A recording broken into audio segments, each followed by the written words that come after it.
Thank you and welcome to the show this morning. Now today, the episode of the show will be facts of my death. Well, Dr. Haney's death. Now this morning, we have Dr. James Haney on the show. Now mainly you will see him in camera 2 and him basically doing all this. Now most of the time, I know that you see me doing the background of education, but today we would like to see something about you. Now Dr. Haney, please give me, in a real sense, some of your background in education, little stuff about you and why we're here today. Very good. One reason I wanted to deal with this today, Lana, we wanted to call this the facts of my death.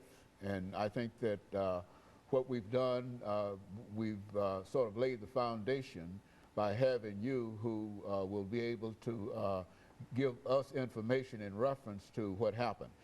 It all goes back to the 15th of January of 2013.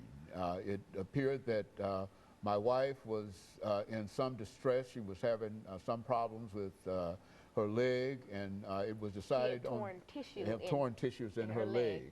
And why don't you give us some information in reference to how that occurred?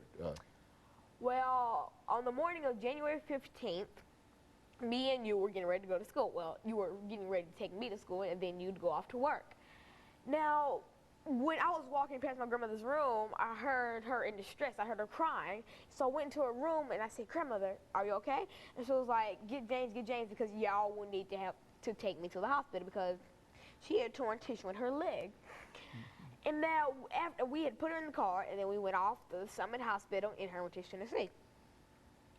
When we arrived at the hospital, the doctor started running tests on her, asking her questions, and me and you were just kind of watching and waiting, being pretty nervous. Now, as she went off to her x-ray, I went, "Hey, Papa, let's go get some hot chocolate, because I'm pretty thirsty." So we went down to the lower level of the hospital and got some hot chocolate. When we came back up, my grandmother was coming back from her x-ray. And now, as I remember, you were sitting in a chair quite like this, and then you crossed your fingers like this and put them to your chest, and you kicked your feet up on the bed, and you went, "Y'all, I need to take a nap." And so basically, we were like, I was like, "What? Where you gonna take a nap?" I mean, really, you said I need to lay down and take a nap. And I was like, "Where are you gonna lay down?" I mean, my grandmother had the bed, your wife. She had the bed, so I'm like, where would he lay down? And then, at that moment, your mouth opened, but nothing came out. And then your eyes rolled to the back of your head, and you started foaming at the mouth. So after that, you started shaking like you were, like, freezing, shaking, like you were scared and freezing all at the same time.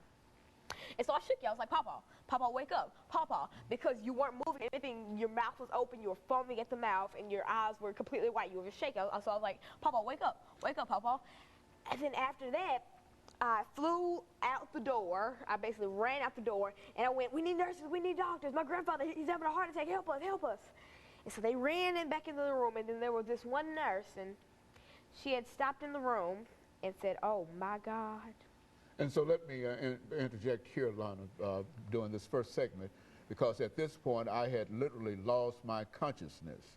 I was no longer able to understand anything, and not only had I lost my consciousness, but when the doctors from across the hall reached the examination room, they found my wife still on the bed, but at the same time they found me unconscious and in a chair. And they immediately put onto the end of my finger a machine that indicated that would read your pulse on a machine that was about over there, to the right of me. It was flat out. It flat out indicated I did not have a pulse. Line, like you were not alive. Like, because the alive person, everybody has a pulse. If you're alive and walking and breathing, you have a pulse. I have a pulse. Well, at the time you didn't have a pulse, but you now have a pulse. Nor did I have a heartbeat as we entered this end of this first segment. As every living person does. And then I not only had I lost my consciousness, but I'd also lost my pulse, and I had lost my heartbeat. And so the issue for the next 13 minutes was dealing with getting me back into life. And so it took 13 minutes. And so we're going to take this first commercial break, And I appreciate you opening this for us because I think that you gave us some good information in reference to it. But when we come back, what I want you to do is to pick up at the point where I literally lost my consciousness, my pulse, and my heartbeat, and some of the activities that only you were able to see because everybody else was rushing around. And we'll be back with you following this very, very short commercial break.